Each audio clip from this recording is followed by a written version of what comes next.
let me sort it out in the meantime. So Okay. we are, Chandigarh is good. It's got a bit of a dhoop chhaw khel type of thing.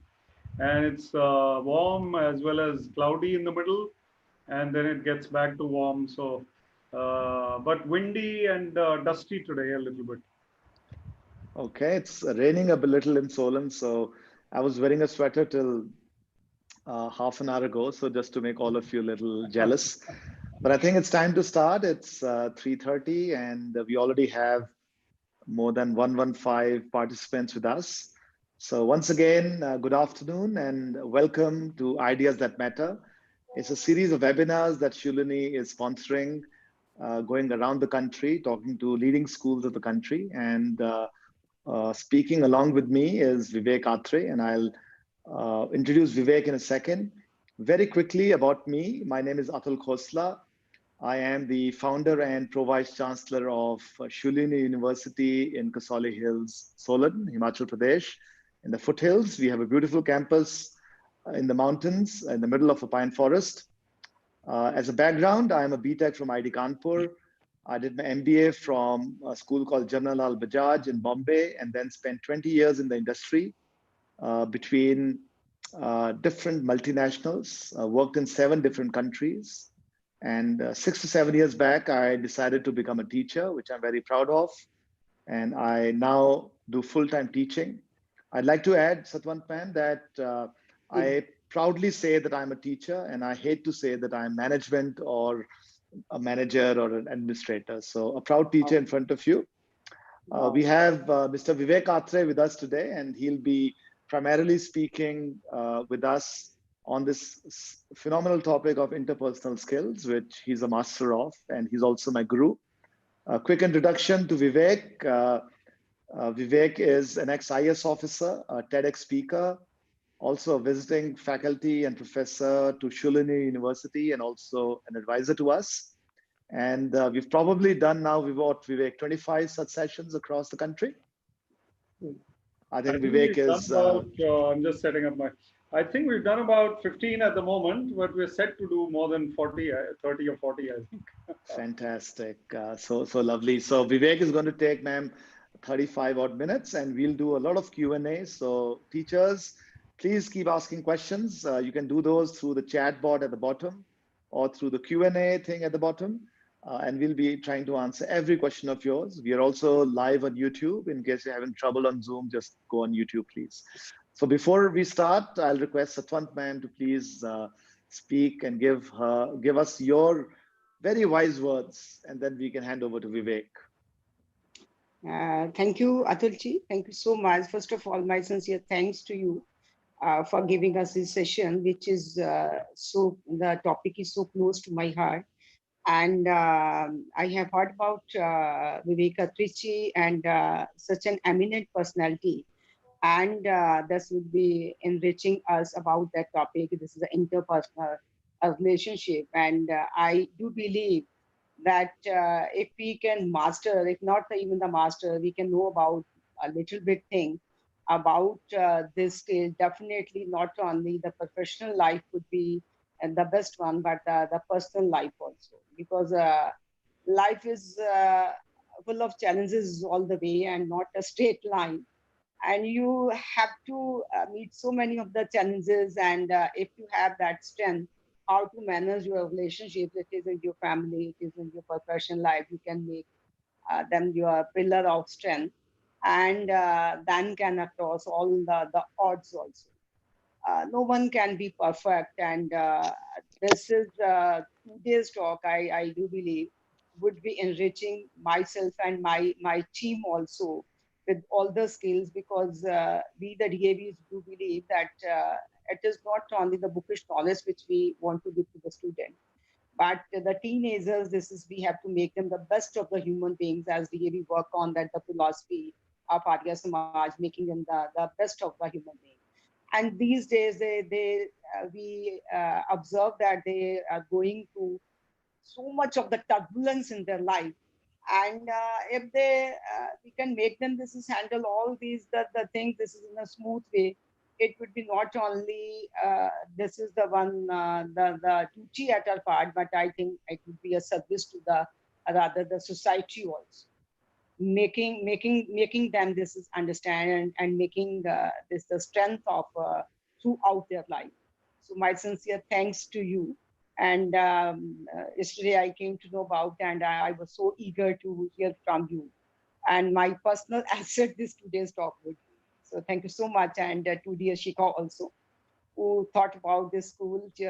This is, and she made us this is join this today's talk, and to your that technical sir also for his support for the day. And my appeal to advice to all my team members also to keep noting, as we have this habit to always to be the students also, make the notes so which we can then further this is share with our team, our students also, and this is our personal making our strength also.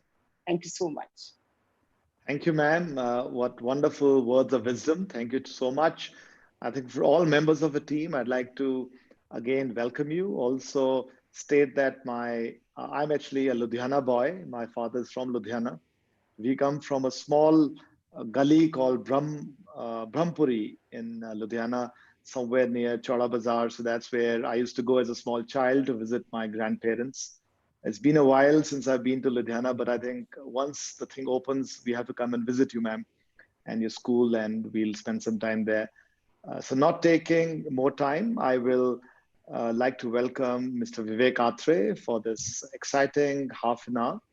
And I will support Vivek in a few pieces of discussion. There's a very interesting concept called the Myers-Briggs type indicator, which I'll introduce sometime in the middle of the presentation. But before I come back, Mr. Vivek Atray, over to you, Vivek, for this absolutely fascinating talk. Thank you so much, Professor Atul Khosla, and pleasure to be here on the Shoolini University seminar webinar series once more. And today we have DAV Ludhiana with us. It's so nice to be speaking to you, ma'am, and thank you for the welcome, Dr. Satwant Kaur. It is very nice to know that DAV institutions continue to follow the traditional traditions and cultural depth that India has always had. And even at this time, it is very important for us to be deep rooted in our minds, in our foundation. And Shoolini University, a word about Shoolini before we begin, how much of a pleasure it is to be working with Atul Khosla and Dr. Khosla, his dad, who are very dynamic thinkers and people, and with a lot of positive energy, unstoppable energy, which is the way to be as a leader. So there's so much to learn and share and exchange. And Atul is very kind to me by calling me his mentor in some ways. I guess I can try to be. But then we all learn from each other. And that's what interpersonal relations are also about. We are always, it's a two-way street. And I'm glad that you have chosen this topic because interpersonal relations are really vital. And we are not dealing with machines. We are dealing with machines also, but mostly we're dealing with human beings. And even if lockdown days are there or whatever is there, we have to interact with our fellow humans on phone, on webcam, on real life, and we have to understand them and come out successful in our understanding of them. And I'm glad to see that so many teachers have joined. Each teacher must be feeling a little uncertain about the times. Every human being has been feeling this way, but it's all right. Don't worry, your school days will be back, and so will your normal life routine. There are a lot of precautions to be taken, which is fine. It's okay. I think we are not going through, let us say, such a torture that we cannot handle it. It has been a good period of time in many ways to be at home. Of course, teachers are having to go through a lot of online classes, I believe, which are also stressful in a way. And I believe parents are also sitting with the children, so it becomes doubly difficult to teach. But these are all challenges of life which come and go, and blended learning is here to stay in a way that we have teaching methodologies which are not only in the classroom but also online now. When the technology is available, it's good to use it. But the key word is balance. So we need to, we need to balance our methodologies, we need to balance our approach, we need to balance our ways of doing things, and we can balance them by being a little more far-sighted, a little more with vision and foresight. We can introduce technology in a way that it doesn't hamper the real contact between human beings. Once lockdown is over and we are back to classrooms, we need to use that experience also. Because I believe a child growing up in a school environment and meeting fellow students, going through all the pains and the fears and the worries and the excitement and the joy and the josh is very, very important also. And we have to go through that as individuals. We grew up in an environment where we had never heard of any viruses like this, and we were never asked to be locked down in those days. But it is unfortunate that this is a time when we have been through it. However, we come out stronger. Interpersonal relations, specifically, if we talk of interpersonal relations, I'll start with a little story. I studied this book in ICSE. I think I was in ICSE in 9th and 10th, and in St. John's High School in Chandigarh. And the book was called The Admirable Crichton. I don't know if any of you have read The Admirable Crichton. And Crichton was a butler. He was a head butler in a house of a lord. I think the lord's name was Lord Brockhurst, if I remember correctly. And Lord Brockhurst was a very demanding boss and lordly, as you might say, a very pompous kind of person.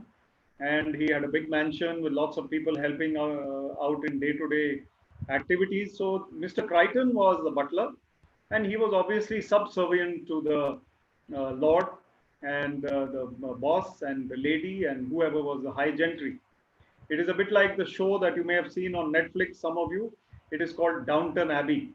And Downton Abbey shows how the top hierarchy of Britain is conducting themselves, and how the kitchen staff or the waiters and the butlers and the helpers are also. And it turns out that they have similar tensions, similar problems, and similar temptations. So let us talk about Admirable Crichton for a minute. What happened with Crichton was that they were all on a ship and it was shipwrecked. And they stayed on an island for 1 year or more because circumstances were such, no mobile phones, the ship was lost to the world, and 20, 30 people of that family and that group, they were on the island. And once you are on an island, when basic survival is the instinct, then all hierarchy goes for a toss.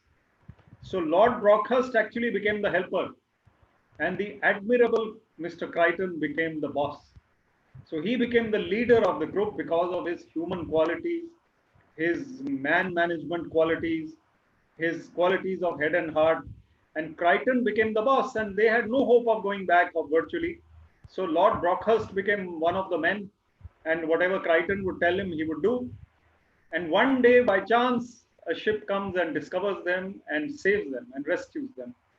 And when they are back to the ship which has rescued them, Lord Brockhurst, without realizing what he is doing, suddenly calls Crichton, instead of calling him Mr. Crichton or whatever he used to with respect for 1 year. He says, "Come, Crichton, come, help me." So immediately they are back to the same hierarchy and the same distinctions and everything. So human beings are various kinds, and various kinds of human beings have different ways of dealing with others. So if you look at an A-type personality or an aggressive type personality, if I call it, I will call that person someone who may not have too much empathy for others. And he's the kind of person who is aggressive in his mindset, perhaps a go-getter, very good at achieving things, but not very good at people management. So to understand people, you need to understand that they have come from different mindsets, different backgrounds, and different thinking. So you have to put yourself in their shoes. So another type of personality is that person who is sensitive to others, who understands that everybody is not alike. Everybody has different economic backgrounds, financial backgrounds, cultural, social backgrounds. And somebody from Tamil Nadu might come to Punjab and start teaching in your school. And someone from Finland might come and visit from Europe one day when no lockdown is there. And we might have to put ourselves in their shoes in order to understand them. If we only understand our local things and local norms and local ways of doing things, then we cannot grow in the mind. So we need to understand different societies, cultures, and the whole world at large, different states of India. And children growing up in our schools also need to understand that people are different and we need to be calm while dealing with them, not impatient, not harsh at someone who is new. So if you talk of interpersonal relations in a school, teachers and principal and parents and students and staff, there could be times when misunderstandings arise. There is a deadline and one teacher has not done the job, the other teacher suffers. Or it could happen that the principal sometimes finds that there is so much pressure. The MLA is phoning, the deputy commissioner is phoning, the parents are calling for something, the person has come to meet her, 5, 6 persons are waiting outside her room, and also teachers are there to meet, students are not disciplined maybe one day. So a lot of pressure can be there also. So the first quality that needs to be exhibited for good interpersonal relations is calmness, a calm mind, not losing your temper, and not getting disturbed or restless or ruffled by what is happening. And that calm mind will come through practice. Interpersonal relations come from understanding, and understanding comes from calmness. If we are not calm in the mind, if we are impatient, disturbed, short tempered as a result of a disturbed mind, then we can't understand each other. So when we say something hurting to someone, hurtful, the other person will not forget it in a hurry. And we may forget it, but that person will not let us forget it. So these are things which we need to perhaps look at. Can we control our mind? Can we make ourselves calmer? Of course, some people are argumentative by nature. And because we are in Punjab school today, let me give you an example of a group of boys in Chandigarh. Chandigarh is like Punjab, capital of Punjab, Haryana also, similar mindset. And temperatures are hot in the summers. So one summer evening, afternoon, when it was really hot, one car full of 4 boys had a little skirmish or little banging against another car, which was not a big accident, but slight scratches were there on both cars. In the other car was an old man, 75 years old, perhaps, elderly gentleman. He comes out and he starts saying something, but these boys are very, they are excitable, they are angry, they are feeling hot, whatever it is. They start shouting at him and arguing with him. And one even perhaps pushes him a little bit. So this 75-year-old man says, he says, see, all of you are youngsters and you are picking on me, you are fighting with me. And so these boys are practical people. They say, कोई बात नहीं uncle, दो हम आपकी तरफ आ जाते हैं, दो ਅਸੀਂ ਤੁਹਾਡੇ ਵੱਲ ਆ ਜਾਂਦੇ हैं. And 2 of them go towards him and the fighting continues, gets even rougher now. And after a while, the uncle is feeling very tired and sick of the argument. He says, well, I have to go home now.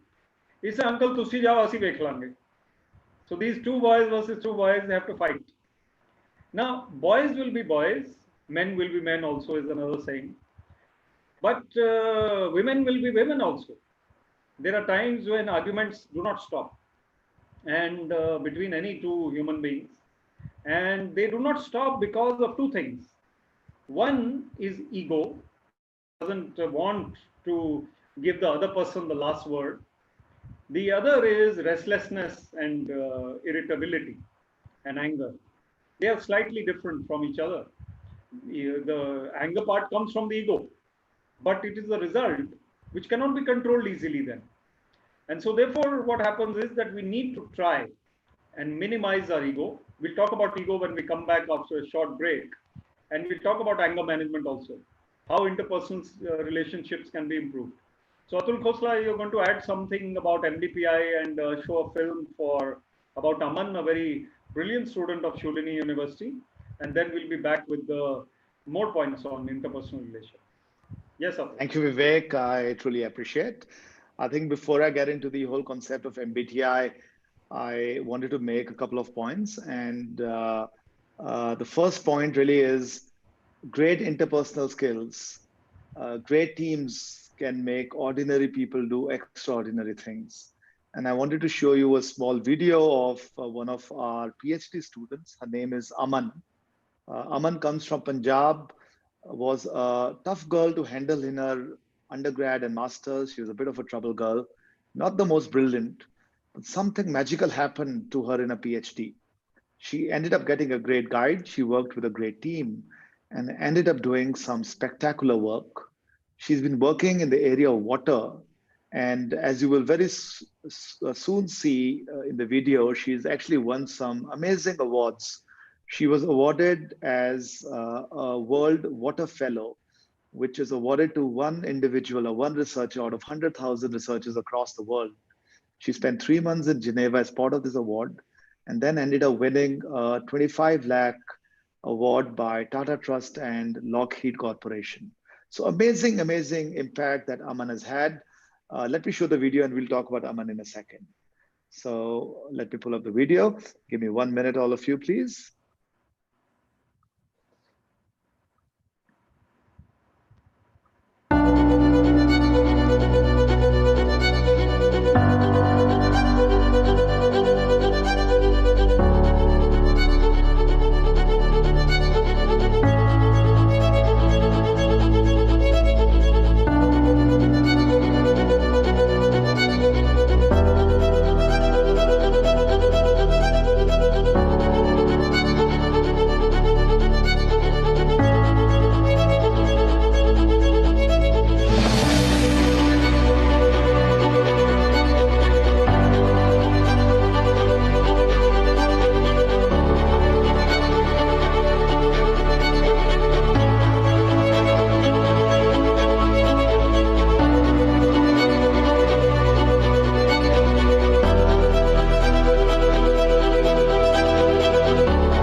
So this is the story of Aman. She worked on something as path-breaking as water. And who knows, one day she might even win the Nobel Prize. But how does this transformation happen? And I think it happened with a great team. I would like to introduce the concept of teamwork here because as we think about the future, as we think about the world, increasingly collaboration is extremely, extremely critical. Let's take the example of an iPhone or the phone in your hand, an Android. What is it? Is it a mobile? Is it a television screen? Is it a music player? Is it a computer? Is it an electronic device? Is it a great piece of art? Probably it's all in one. I don't know whether you guys know, but to make an iPhone, there are 300,000 scientists who are together working collaboratively to get this amazing machine out. So the whole world is about transdisciplinary education. It's about working together in different teams. And if you do not know how to work together, we will not succeed. Our students will not succeed. There was a survey done by the World Economic Forum very recently, and it talked about the skills which will be needed by the future generation to succeed. And you'll be surprised that none of the skills were technical skills. A large part of the skills were what we call V skills. What are V skills? V skills are the ability to communicate, the ability to collaborate, and the ability to get work done out of your team members. Now, there's a science behind this, and I wanted to introduce the concept of the Myers-Briggs test indicator over here. So there was a scientist, a social scientist called Meyer, who said that there are 4 different behavioral traits around which each individual can be put. I'll give a small example over here. I, by definition, am an extremely unorganized person. My wife is extremely organized. I like to plan right at the last moment. She likes to plan a month in advance. Who is right? Am I right or she's right? There's no right or wrong answer. But if I do not understand her personality type and she doesn't understand mine, we'll end up in a conflict.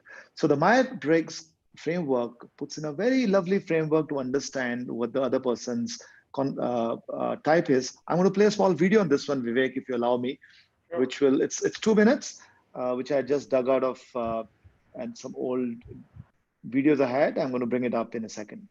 Hold on, please.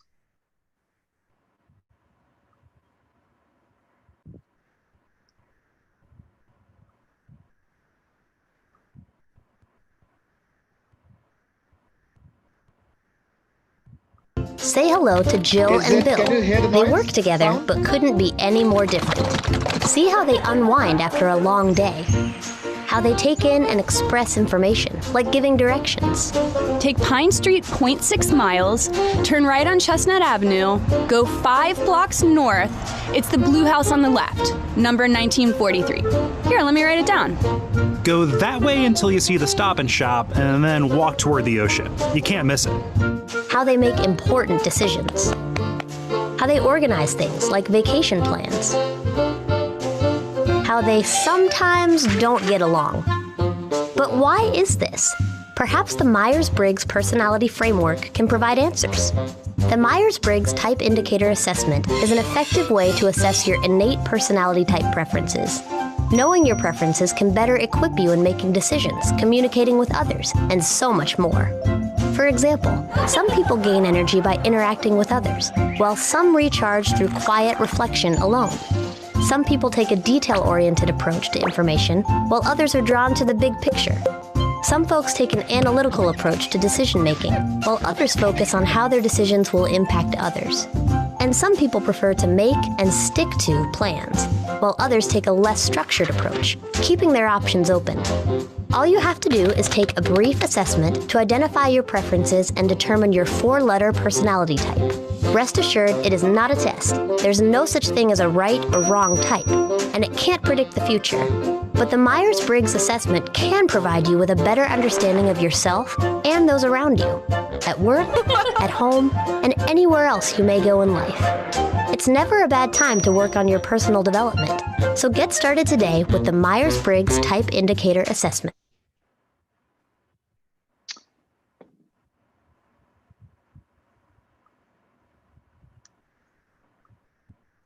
Give me 1 second. I think I need to switch it off.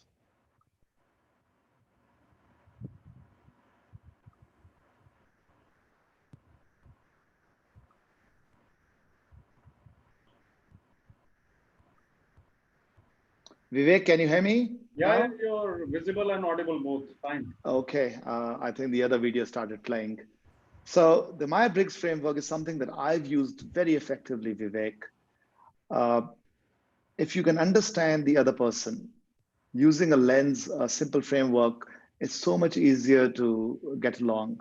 Like I said, there's some people who are extroverts, some introverts. There's some people who take decisions on data. There's some people who take decisions on feelings. There's some people who are big picture. There's some people who are micro. There's some people who are organized and some people who are unorganized like me. And if we can all work together and put each one of us into the shoes of the other person, our interpersonal relationships will be so much better. I'd also like to say one more belief of mine, Vivek. I genuinely believe that 99% of people in this world are honest and truthful. Yes, there are 1% devils around and we need to be away from those 1% devils, but everyone else is genuine, honest, I believe. And the reason why we clash is because we probably don't understand the other person. Over to you from my side. Very well said, Atul. Absolutely, I agree with you that 99% of the people in this world are actually good human beings, and it's the 1% who create problems. And we may not think that way when we see people around. And typically, interpersonal relations go bad because we don't understand the other people. And the neighbor, the landlord, or the relatives, they all have interpersonal problems. And colleagues, somebody might say very light-heartedly that, so and so was saying something about you, and you take it seriously. You start feeling bad. Somebody said something about you which was just a little light-hearted remark, and it becomes a serious issue. So we are often ego hampered. That means that our ego tells us that we should not like certain people, we should be wary of certain people, careful of certain people, and therefore we become a little sheltered in our own belief systems. And as Atul showed, there are so many different kinds of personalities. And the MBTI methodology seems to be very scientific in analyzing how go-getter type personalities, or methodical personalities, or very artistic personalities and easygoing personalities can all get along if they understand each other. So the first thing to do is to understand. And the second thing to do is to throttle your ego. Ego is anyway our enemy. And ego doesn't mean only the fact that I am proud of myself.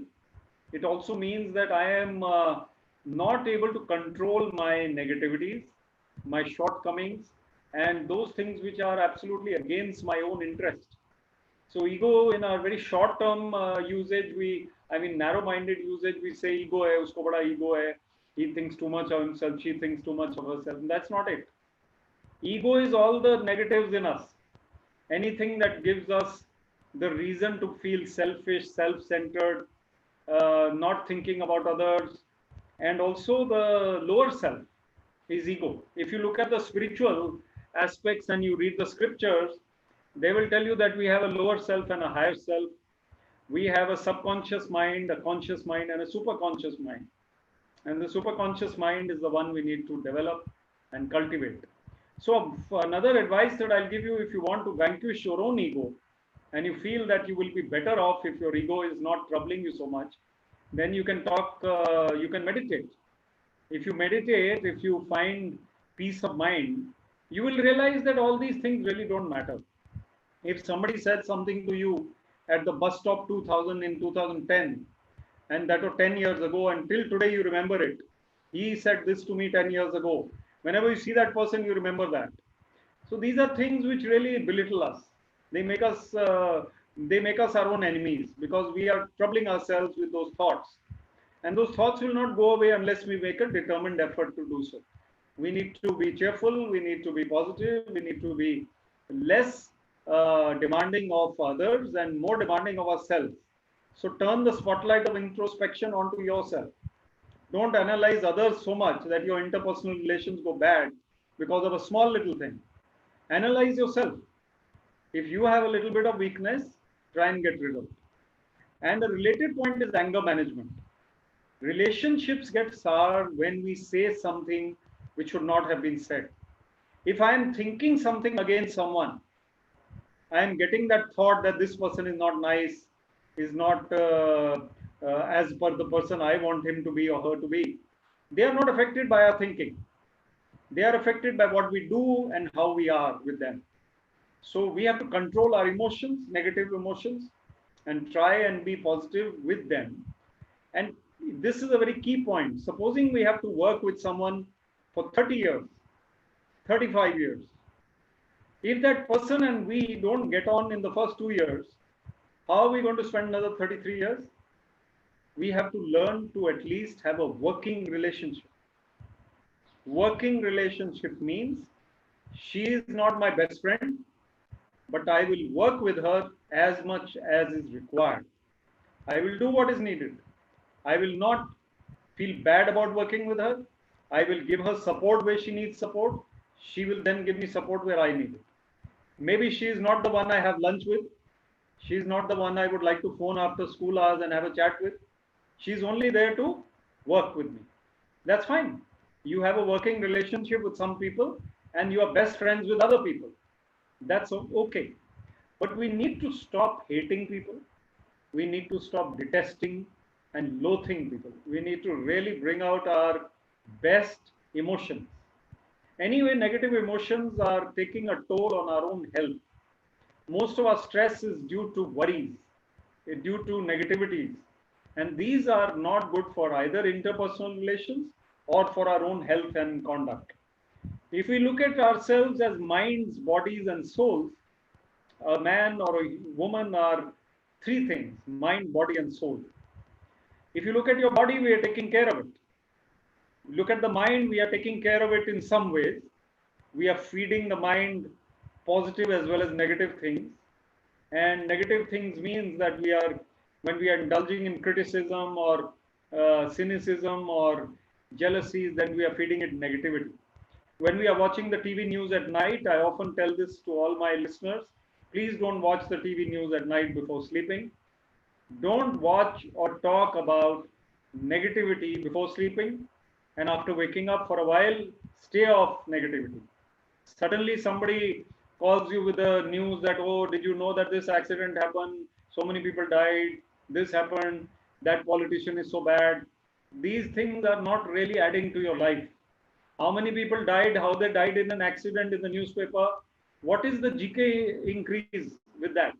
Is your GK increasing? Rather learn about how people make dosas in Chennai. More GK, more useful. Or how you play badminton through the latest rules of badminton. Why are the Chinese and now Indians also doing so well? So many things, interesting things are happening. We need to focus our mind more on those and less on things which are just detrimental to our own peace of mind. That peace of mind will give us better lives. A bigger picture in sight will give us better lives, better understanding. And I'll show you a couple of slides, but before that, Atul would probably show you a video on Shoolini University. And Atul, please add your thoughts, and then I'll take them through some points also. Thank you, Vivek. Actually, before I show this video, I first wanted to thank all of you teachers. I think as teachers, all of us have done an amazing job of stepping up in these times of crisis. School after school, college after college, not a single day of learning has been lost just because we've gone out and we have become online warriors. I think all of you are also Corona warriors, and you should all be very, very proud of it. I think the way you've adopted this, you've maintained your interpersonal relationships, you've maintained your teamwork despite not being together with each other. What I'd like to do, Vivek, before I get into the video, is actually introduce a small concept about how teams work. And if you allow me, I'm going to share a small screen that I put something together. Here it is. It's about a small framework I'd like to introduce everyone. How do teams work, especially when it's a new team that's formed? You don't know each other. The first stage is on the left is forming. You form the team, of course. Then you start norming yourself, you start warming up. And by definition, there's going to be storming after that. There are different styles, like we said, and each one of us will fight with each other. Now, there are going to be two situations that will happen over here after storming happens. We could either lead to the closure of the team and failure happens, or there'll be norming that will start happening and performing that start happening, and then success.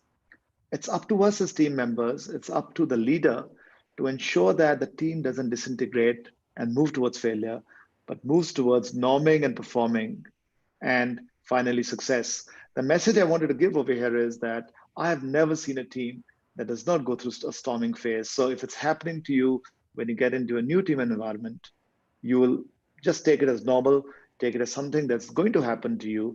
But the role that each one of you have in a team is to actually understand each other and then start performing together. The second concept I'd like to share in this small interaction after Vivek said his beautiful words is the concept of young Indians. I am very, very proud that I spend a lot of my time trying to make ordinary people overachievers. The future of the world is the young human beings. The future of India is young Indians. The future of India is young Indians, especially in lesser privileged environments. And that's our passion. So I'm going to share a small video that will share the passion of Shoolini as you will see it. And after that, we'll hand it over to Vivek to end the discussion. So Vivek, give me a minute to play the video.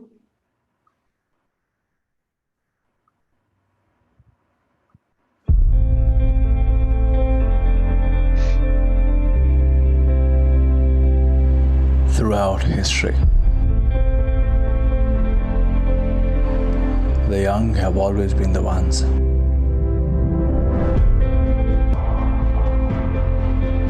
to shape the future.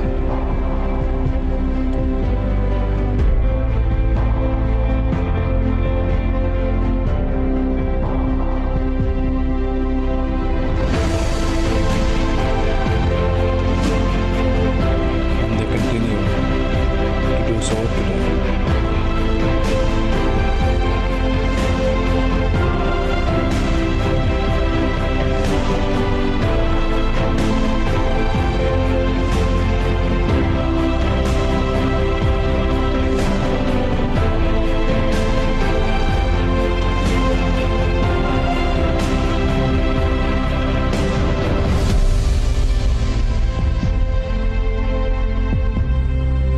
You are the country's biggest asset, our best bet to conquer the future.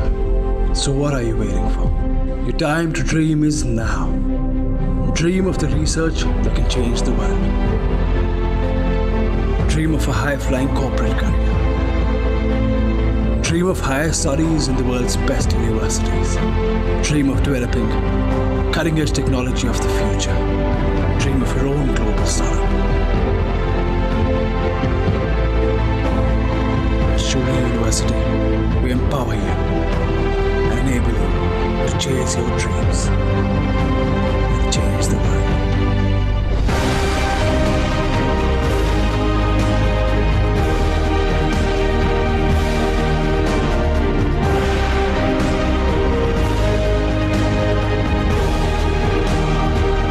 Shoolini University. Think learning, think success. Thank you. Just one last thing before I hand it over to you, Vivek. At Shoolini, one of our passions is to make students learn to work together. Most Indian students are actually not very good at interpersonal skills. So we put them into uncomfortable situations where they're working with non-friends of theirs from different departments, different streams. And that's the only way to get the best out of them. So every student goes through projects, social projects. They go through educational projects. So they could be a BTech working with an MBA, and the next person working with them could be an English major, and magic happens when they work together. So I think that was really from my side on a few thoughts. But over to you, Vivek, for your last thoughts. And once again, teachers would love to hear your comments, would love to get questions from you. Over to you, Vivek. Thank you, Atul. Very comprehensive and very sharp. I would like that. I mean, that's a beautiful video as well, of course. I would just like to sum up by showing you a couple of points or a few points. And teachers, please be ready with your questions in the chat box or the Q&A box. I already have one of them. So you can write your questions there and we will take them up one by one after this. So let me see if this works. Then I'm able to share this slide. Yes, I think so. Yes. So I have just shown you a little few points which are required to improve your interpersonal relations. And Vivek, you want to go into slideshow? Sorry, I'm interrupting you. Let me see if I can do that. Yeah, I can. At the bottom, there'll be, yeah. So if you look at this, then time commitment is something which is required. If you feel that you are not able to improve your relations with someone, could be a relative, could be a spouse, could be your colleague who works with you every day. You need to give that relationship more time. You need to spend time having a cup of tea once in a while, sorting out little differences before they grow into big differences. Sometimes if you share the same values, you will anyway improve your relations. But if your values are different, if one person is looking to make money, the other person is looking to just improve the organization, values will not match and align. So you need to find a common ground in values. Cheerfulness always helps. Grumpy people who are always finding criticism to be their friend will not find cheerfulness to be possible in their demeanor. And that will also really, I already talked about calmness, which is absolutely vital. And then communication, more frequent communication between those people with whom you are to have good relations, working relations, family relations. Keep talking to them, wish them on their birthday, talk to them on every important day, and call them up, or if they are in your same organization, go out of your way to meet them. And sometimes firmness, especially if you are a superior to that person, senior, then be firm, but not angry. Don't lose control over your emotions. And loyalty to the organization and to each other, instead of complaining about the other people, be loyal to them. And that also helps a lot. Just one more slide I'm showing you. This is when we talk about communication between two people. I cannot emphasize enough how vital it is that these two people keep on exchanging notes, keep on talking to each other about their fears, worries, if they are close friends, if they are husband, wife. So if they are colleagues who have to work together, reduce misunderstanding by vanquishing your ego and just going forth and talking to this person. Choice of words also matters, how you speak, what you say, tone and pitch. Written communication, often when we are emailing someone, this is also true in corporate life. How you text them, how you mail them, what is the language you are using. And often morning meetings or weekly meetings or cup of tea meetings, they help offline to get rid of these kinds of problems which are otherwise there. And then you will be able to sort out various things that are not sorting themselves out. So just wanted to show a couple of slides to show you how interpersonal relations need time commitment, good communication, careful handling, and importance. They cannot be taken lightly, because your quality of life and your mindset depends on how your relationships are with people around you. So please work at them. I think I've wrapped up my presentation, and Atul and I would be very happy to take questions from you. Should we, Atul? Let's do that. But before you get into the questions, one question came to my mind, and I'm going to ask you a tough one over here. Tell us a tough situation you've been with a colleague. With a colleague, I had a boss who was very tough to me, and he would call me at 11 o'clock in the morning and make me sit till 1 o'clock with him. Senior IAS officer. I was in the HCS before being promoted to IAS. And then after 3 o'clock, again, he would call me till 5 o'clock and make me sit the whole day, and others also, not only me, 5 or 6 of us who were in his team. He would make us sit there with him throughout the day without doing anything productive. And then at 5 o'clock, he would say, what about that DO letter? What about that Government of India communication? Where is it? Then I would say, sir, I've been sitting with you throughout the day.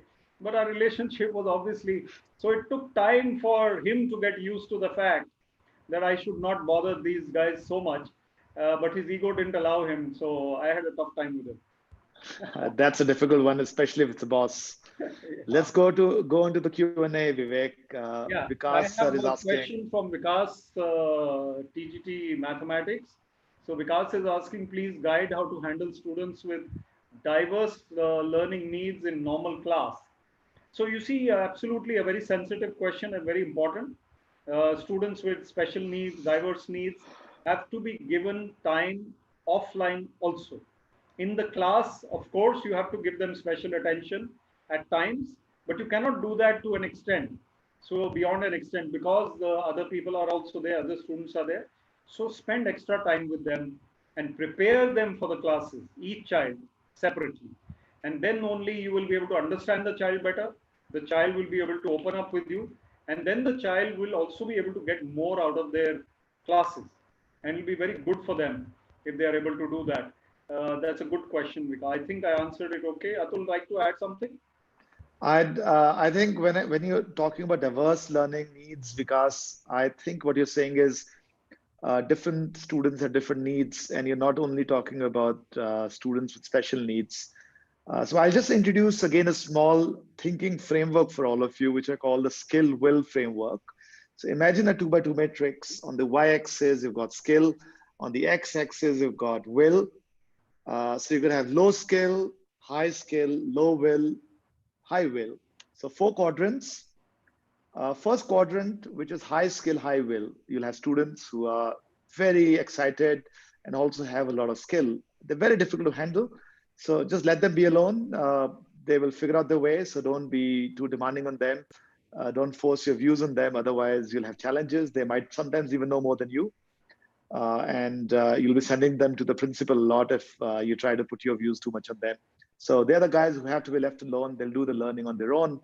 Then there's a set of students who will be very high will, but low on skill. So you give them a homework, they'll say, "Sir, kal pakka leke aayenge, ye to ho jayega." But when you ask them next day morning, nothing happens. They'll say, "Sir, kal, nothing happens." So you need to identify those people. They're the most dangerous because despite the fact that they're showing a lot of will, they never deliver. So for these students, you should be very, very particular and handhold them on pretty much everything. Otherwise, they won't be able to deliver this stuff. On the other extreme, we'll have students who will be very high on skill but low on will. And these are the ones that you have to motivate. The last quadrant is low skill, low will. I still haven't figured out, Vivek, how to deal with these students. I think those are the toughest ones, low skill, low will. I think talking to them, trying to excite them to get something out of the way is probably what I'll do, but most difficult one. So that's really from my side. So skill, will is what I use when I deal with my friends, my colleagues, or my students. Absolutely true. And if you talk of the next question, handling indisciplined students, seriously indisciplined, well, it's obviously you can't be calm in front of seriously indisciplined students, but you have to retain your emotional quotient. You cannot lose your cool. You can be firm with them. You can be strict with them. You can even speak loudly with them. You can say to a student like that tomorrow I don't want you to be late. And the whole class is also listening. That kind of control has to be there. But you don't need to lose your calmness.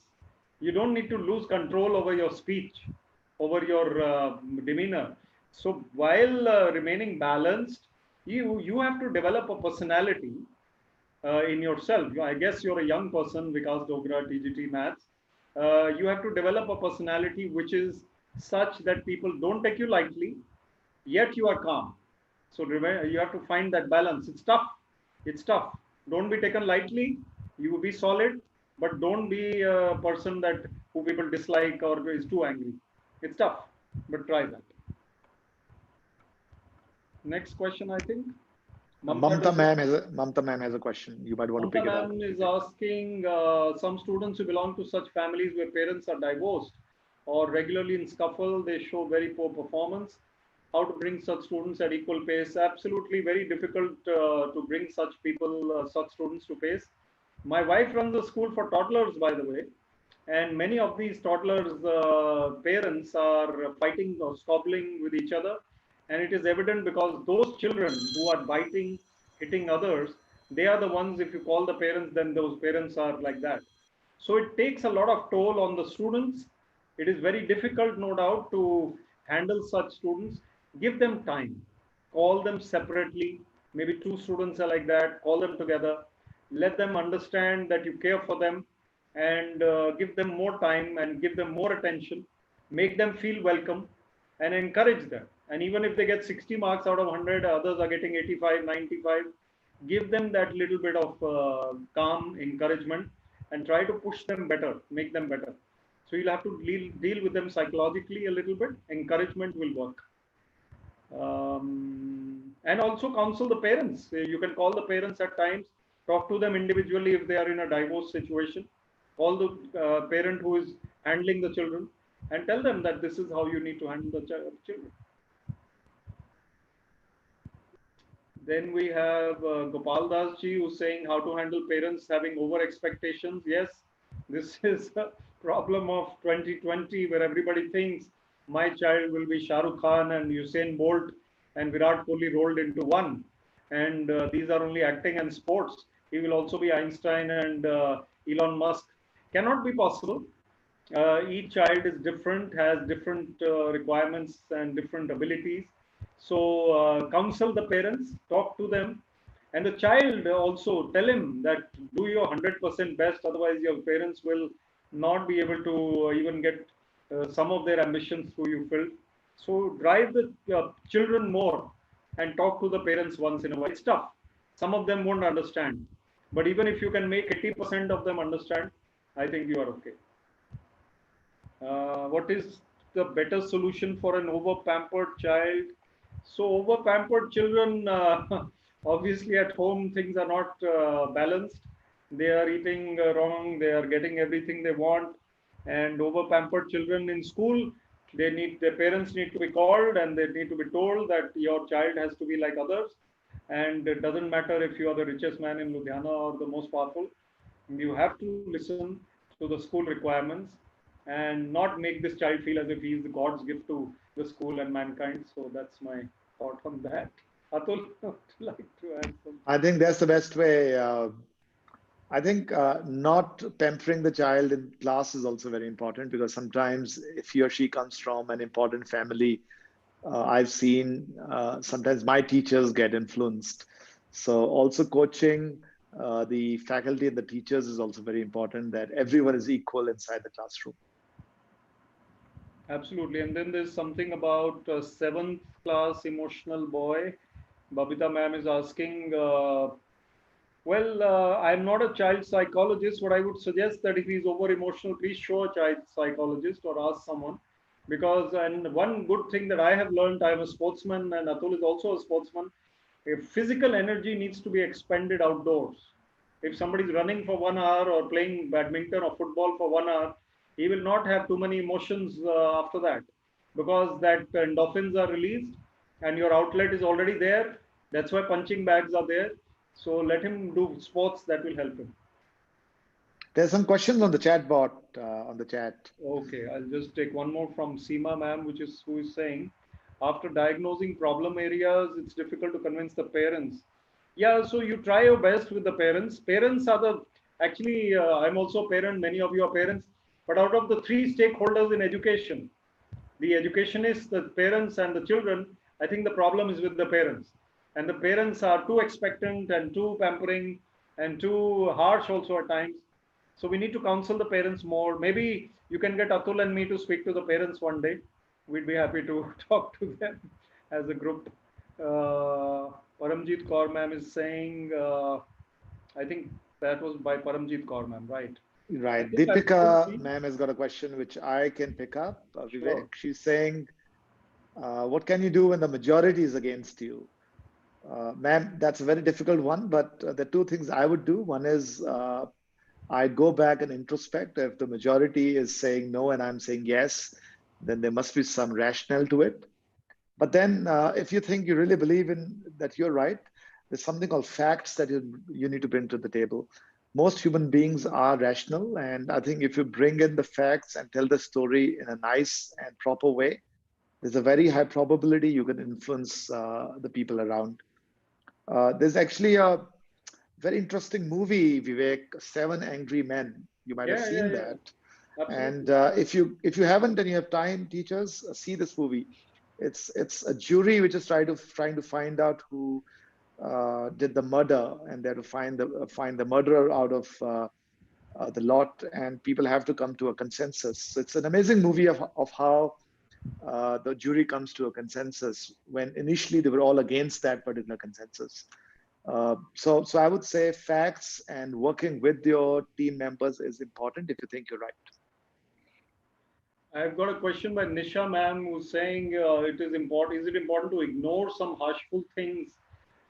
Sometimes you ignore them, and if things are getting out of hand and too much, then you have to obviously tell that person that this is too much, you're going overboard, or tell the principal. If it is out of limits, then obviously you have to take action. Tejinder ma'am is asking how to manage stress at work. Well, stress is a big problem of the whole world. Try and do meditation. We talked about meditation. I will type out a website where you can see some meditation techniques. I follow Kriya Yoga. You can follow anything you like. Paramahansa Yogananda said, meditate, meditate, meditate. So every day, morning, evening, if you can meditate, that will help you, I think, a lot. How to create interest in students for studies.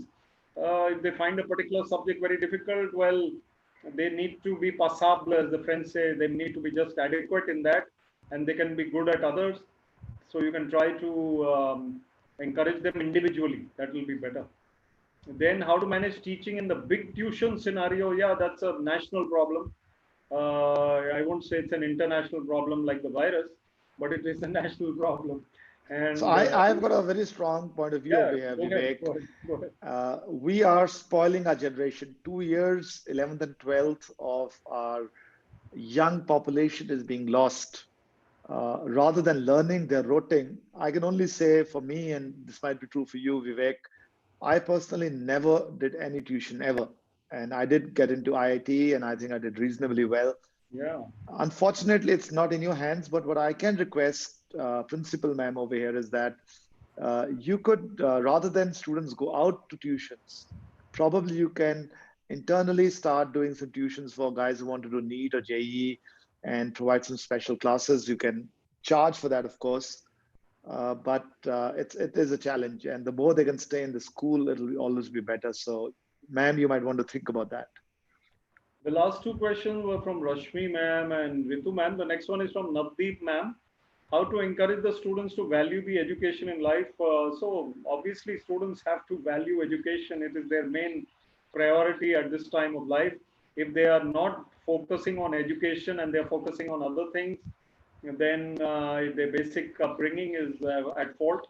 So they need to value it by knowing that education will make you a complete personality and get you a job and make your career successful and you a good human being. You need to counsel them in assembly and other places. Even if they don't understand then please counsel them separately. And Jaideep ma'am is saying a few tips for anger management. We'll close with this one. This is the last question we'll take, I think. So anger management is basically about prioritizing, and not prioritizing, but listing out your reasons for getting angry. What are your reasons for getting angry? Are you getting angry for 6 reasons? Let's say you write down. My mother-in-law makes me angry. My colleague makes me angry. My bus driver makes me angry. My helper at school doesn't give me warm, hot cup of tea. Whatever, my sari was torn by the Iron Man, the press, the Dhobi. So Iron Man. So what needs to be done is basically to see which things actually are worth losing your temper and control over. Are the last 3 worth it? No. Perhaps the mother-in-law is too much at times. That's an old problem in India or anywhere. Try and be a little forgiving at times. Control yourself. And the person who is calmer in such a situation is actually victorious. So there was a saying that sticks and stones may hurt my bones, but words can never harm me. So I think you need to follow that saying and feel calm and cool. Some people do it better, so try and follow them and try and reduce your anger, reasons for getting angry. I think, Atul, we should be... I think lots of questions coming in. We're very sorry. We're running short of time. I think we will save the chat and try to answer these. So Shikha, if you can note these questions down, and we'll get back to you. True apologies. It's an hour. You've been such a wonderful audience. Me and Vivek have really enjoyed. I've never seen so many questions. So Satwan, ma'am, thank you so much. We'd love you to come on camera if you can. Thank you. Would love your last thoughts, and we'll then close for the day. But before we close, I would like to welcome all your teachers and all your students over to Shoolini once things are better. Vivek and I would also be very delighted and happy to visit your school and do a small workshop with the teachers and the students as you desire. It's a passion to give back. And if we can be of any help, we'll always be around. Thank you so much, Mr. Atul. And I would like to conclude. I have listened to your very precious thoughts, and especially Mr. Atray. Really, this is the wonderful ideas and the advices he has given. Let me conclude. I remember this is the 2 lines I listened when I attended one of the meditation camp. घटनाएं हैं लहरों सी. Means what happens, it is not so much of the importance which we give. घटनाएं हैं लहरों सी, हम महज तुल दे देते हैं. So the life, it is to span, this is enjoy, it is to be happy.